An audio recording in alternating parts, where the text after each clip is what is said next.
16 বছর পর ইউরোপে পারমাণবিক ছায়া, যুক্তরাজ্যে ফিরল ইউএস নিউক্লিয়ার অস্ত্র। ইতিহাস যেন নিজেকে আবার লিখছে। কোল্ড ওয়ারের পাতা থেকে উঠে আসা এক দৃশ্য আবার ইউরোপের আকাশে ভেসে উঠেছে। 2008 সালের পর প্রথমবার ব্রিটেনের মাটিতে ফিরছে আমেরিকান পারমাণবিক অস্ত্র। কিন্তু এখন কেন? কি বার্তা লুকিয়ে আছে এই অভিযানে, আর এর পরিণতি কতটা ভয়ঙ্কর হতে পারে বিশ্ব রাজনীতির জন্য? একটিমাত্র ফ্লাইট, কিন্তু সেটি যেন ভূরাজনীতির ক্যানভাসে এঁকে দিয়েছে নতুন বাস্তবতার রেখা। 16 জুলাই মার্কিন বিমান বাহিনী একটি C-17 গ্লোবমাস্টার উড়েছে নিউ মেক্সিকোর কির্টল্যান্ড এয়ারবেস থেকে যুক্তরাজ্যের লেকিনহিথ এয়ারবেসে। এই ফ্লাইটটি ছিল প্রাইম নিউক্লিয়ার এয়ারলিফট ফোর্সের অংশ, যারা সাধারণত পারমাণবিক অস্ত্র বহনের দায়িত্বে থাকে। এখানে প্রশ্ন একটাই, এখন কেন?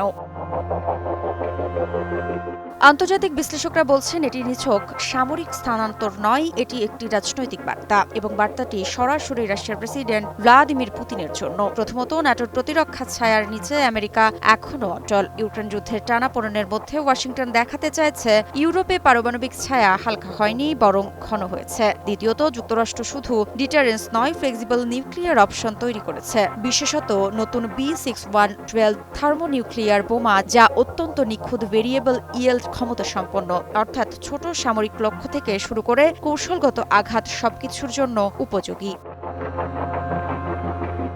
এখন ইউরোপে 7টি ঘাঁটিতে আমেরিকান পারমাণবিক অস্ত্র। লেকেনহিতে এই পুনর্স্থাপন মানে ব্রিটিশ রয়্যাল এয়ারফোর্স আবার পারমাণবিক মিশনে ফিরে আসছে, যা ঠান্ডা যুদ্ধের পর বন্ধ হয়ে গিয়েছিল। যুক্তরাজ্যের নতুন F-35A জেটে মিশন সম্পন্ন করবে। এখানে আরেকটি গুরুত্বপূর্ণ বিষয় হল রাশিয়ার ট্যাকটিক্যাল নিউক্লিয়ার অ্যাডভান্টেজ। বিশেষজ্ঞদের মতে B6112 ইউরোপে মার্কিন পারমাণবিক কৌশলকে আরও ভারসাম্যপূর্ণ করবে।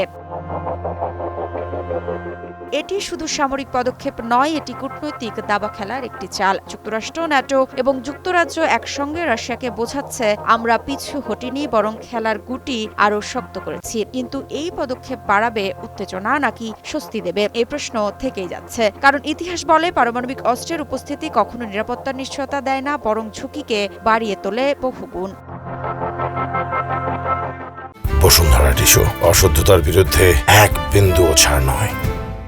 সংবাদ মাধ্যম এনডিটিভির প্রতিবেদন অনুসারে লন্ডন এই পদক্ষেপকে এক প্রজন্মের মধ্যে যুক্তরাজ্যের পারমাণবিক অবস্থানের সবচেয়ে বড় শক্তিশালীকরণ বলে অভিহিত করেছে। গত বছর ন্যাটোর প্রাক্তন মহাসচিব জেন্স স্টলটেনবার্গ বলেছিলেন, রাশিয়া ও চীনকে ঠেকাতে সামরিক জোটটি আরও পারমাণবিক অস্ত্র মোতায়েনের কথা বিবেচনা করছে। ক্রেমলিনের মুখপাত্র দিমিত্রি পেসকভ এই মন্তব্যকে আরেকটি উত্তেজনা বৃদ্ধি বলে বর্ণনা করেছেন।